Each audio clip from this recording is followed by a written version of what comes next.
So this is the second part of the lecture. We have done the question number 36 and here we go. Okay, let's begin from 36.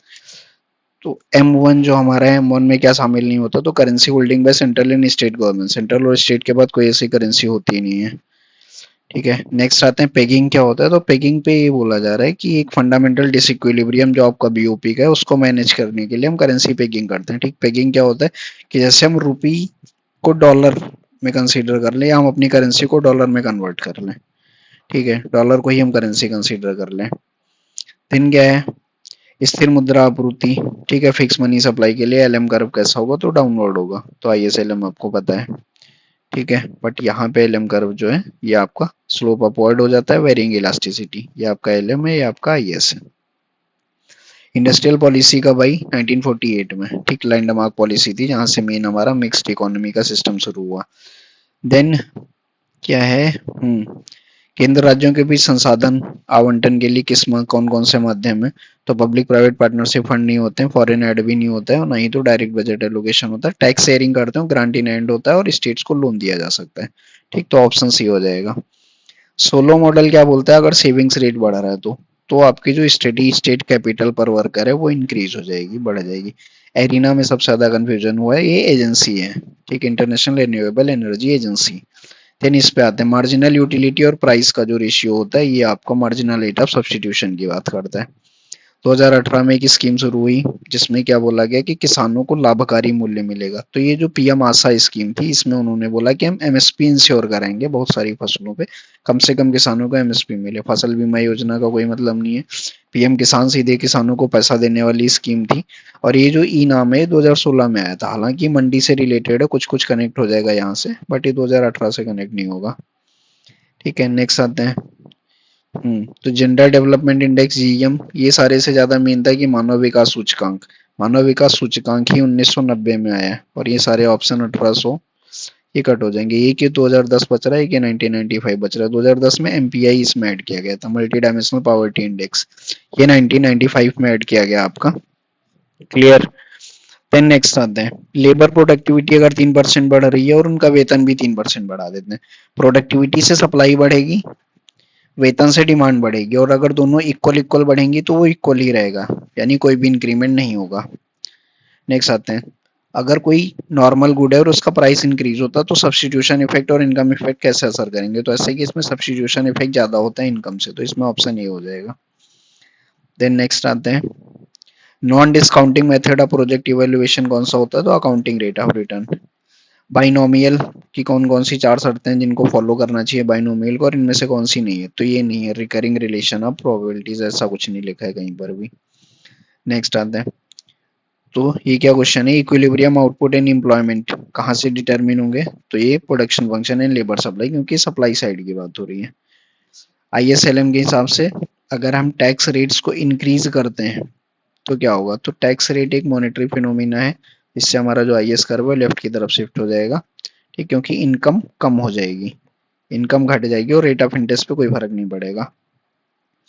Next आते हैं, monetary measure to correct imbalance in balance of payment, तो हम devaluation of currency कर सकते हैं, क्योंकि बाकी सारे फिजिकल मेजर्स।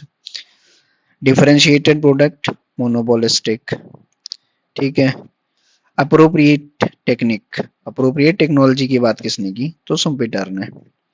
देन ये सबसे ज्यादा इसने कंफ्यूज किया है कि एक ऐसी करेंसी जो एक्सपेंशन जिनको डिले नहीं किया जा सकता, तो एक कंटिजेंसी नहीं है, कंटिजेंसी अर्जेंसी के लिए होता है। Non delayed and urgency are two different things, तो it is consolidated fund of India. ठीक, जजेस की सैलरी वगैरह यहाँ से जाती है, डिले नहीं कर सकते मतलब आप उनकी सैलरी नहीं रोक सकते हो। क्लियर। ट्रेड साइकिल में जेएम कीन्स होगा। रिकॉर्डो ने बोला कि प्रॉफिट से सबसे ज्यादा मेन जो रोल है वो प्रॉफिट का रहता है। ठीक है, इंडिया यूएई के बीच में डील का क्या नाम है, India UAE CEPA. Okay, comprehensive economic partner agreement जो भी है। मोनोपोली में मार्जिनल रेवेन्यू निगेटिव है। ठीक, डिमांड क्या होगी, कब मार्जिनल रेवेन्यू निगेटिव होगा, ठीक है, जब डिमांड आपकी इनइलास्टिक होगी। पीएम कुसुम क्या है, ट्यूबवेल, बेसिकली सोलर से चलने वाले ट्यूबवेल्स दिए जाते हैं किसानों को। ठीक है, डिमिनिशिंग मार्जिनल यूटिलिटी क्या बोलती है, कि जो मार्जिनल यूटिलिटी कर्व है वो डाउनवर्ड स्लोपिंग होता है। ठीक है, तो टोटल यूटिलिटी कर्व ऐसे जाता है और ये ऐसे जाता है, तो जहां पे ये आपका इधर पहुंच जाता है जीरो पे, वहां पे मैक्सिमम होता है। ठीक है, जब अनुदान इस शर्त पे दिया जाए कि आप अपने जो संसाधन आपके उनको सिर्फ कॉम्प्लीमेंट ही करेगा, तो उसको मैचिंग ग्रांट बोलते हैं। ठीक है, डिप्रेशन के टाइम पे क्या होता है, किस तरीके की मॉनेटरी पॉलिसी होगी, तो डिप्रेशन के टाइम पे हमें उसको बढ़ाना है, तो एक्सपेंशन करना है। क्लियर। वैगनर का नियम किसके लिए कार्यात्मक संबंध बताता है, तो economic growth and government activities. Wagner rule economic growth and government activities. ठीक है, ये रिचर्ड लिप्सी, अगर कुछ इनपुट्स बढ़ाए जाएं अदर इनपुट्स की तुलना में और स्टेट ऑफ टेक्नोलॉजी आपको गिवन रहे, तो ये जो पूरी कहानी है रिचर्ड लिप्सी की। फिशर का क्या है, M V equals to P T. Then Keynes का मानना है कि अर्थव्यवस्था उत्पादन संतुलन को प्राप्त कर दी, तो कीन्स ने फुल एम्प्लॉयमेंट नहीं माना, उसने बोला कि एक थोड़ा तो रहेगा। ये क्या है, जीएनपी एट मार्केट प्राइस। तो GDP at market price national और डोमेस्टिक के बीच में जो रिलेशन होता है फैक्टर प्राइसेस का होता है, तो ये आपका ऑप्शन सी हो जाएगा। क्लासिकल डाइकोटमी की बात की गई थी। ठीक है, कि जो आपके मॉनेटरी वेरिएबल्स हैं या रियल वेरिएबल चेंज नहीं होंगे। Then market mechanism fail for pure public goods, क्यों फेल होता है, क्योंकि यूजर जो अपनी डिमांड प्रेफरेंसेस को रिव्यू नहीं कर सकते, जैसे हेल्थ इंफ्रास्ट्रक्चर या एजुकेशन इंफ्रा की हम बात करें तो। पीकॉक वाइजमैन का ये डिस्प्लेसमेंट इफेक्ट हाइपोथेसिस है। एचडीआई के जो तीनों इंडिकेटर होते हैं उनका हम ज्योमेट्रिक मीन या ज्यामितीय माध्य कंसीडर करते हैं। ठीक है, जून 1997 में पीडीएस जो हमारा था उसको चेंज करके टारगेटेड पीडीएस हमने अपनाया, ताकि अलग अलग रेट पे अलग अलग लोगों को हम प्रोवाइड कर सकें। फिलिप्स कर्व क्या दिखाता है, इन्फ्लेशन एंड अनएम्प्लॉयमेंट के बीच का रिलेशन, ऑप्शन ए। ठीक है, देन फाइनेंस कमीशन के बारे में क्या करेक्ट है, तो ये लोकेशन के बारे में बात करता है टैक्सेस के, ऑप्शन बी हो जाएगा। हेक्सचेरोलिन क्या बोलते हैं, कि जो आपके पास ज्यादा है, अगर कैपिटल सरप्लस इकोनॉमी तो क्या करेगी, तो स्पेशलाइज और एक्सपोर्ट करेगी कैपिटल इंटेंसिव गुड्स को। एड वोलोरम ड्यूटी किस पे लगती है, प्राइस पे। ठीक, वैल्यू बेसिकली आप देख सकते हैं, वैल्यू या price. Borrowing exclude from revenue. ठीक है, बैलेंस सब बजट की जब हम बात करेंगे तो रेवेन्यू एक्सपेंडिचर की बात होती है, और जो रेवेन्यू होता है नॉन डेट होना चाहिए, नॉन डेट रेवेन्यू यानी revenue minus borrowing. Okay, input output technique किस चीज को एड्रेस करती है, कंसिस्टेंसी को, संगतता। ठीक है, observations are given relatively more weight in forecasting, तो ये आपका एक्सपोनेंशियल स्मूथिंग। ठीक, घातीय समतलीकरण। सेकंड किस पे था, तो सेकंड 5 ईयर प्लान हमारा इंडस्ट्रीज पे था, हैवी इंडस्ट्रीज पे। फर्स्ट एग्रीकल्चर पे था। ठीक है, many public services being provided with different layer of government are, ये थोड़ा सा डाउटफुल है। ठीक है, शायद ही कॉस्ट इफेक्टिव क्राइटेरिया के बेसिस पे होगा। ठीक है, but I don't think so. Okay, next आते हैं। तो टैरिफ अगर लगाएंगे तो क्या होगा, लेवल ऑफ इंपोर्ट ऑब्वियस सी बात है कम हो जाएगा। लीड्स क्या होता है, logistics ease across different state, differentiated states कई जगह लिखा हो जिसका कोई मतलब नहीं है। नीति आयोग की एक नई पहल है जिसमें उन्होंने बोला है कि रूरल डिलीवरी के लिए हम ईवीज को चलाएंगे, तो ये शून्य है, स्कीम शून्य इसका नाम है। ठीक है, तो ये आप देख लें थोड़ा सा।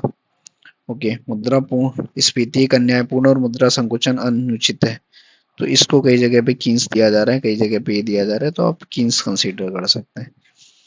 ठीक है, नेक्स्ट आते हैं, हाई पावर्ड मनी की बात करते हैं। तो हाई पावर्ड मनी में अगर हम देखेंगे मनी मल्टीप्लायर क्या होता है, तो money supply upon high powered money. Money supply आपका क्या है, 4, हाई पावर्ड मनी आपका क्या है, 2, तो ये आ गया आपका 2।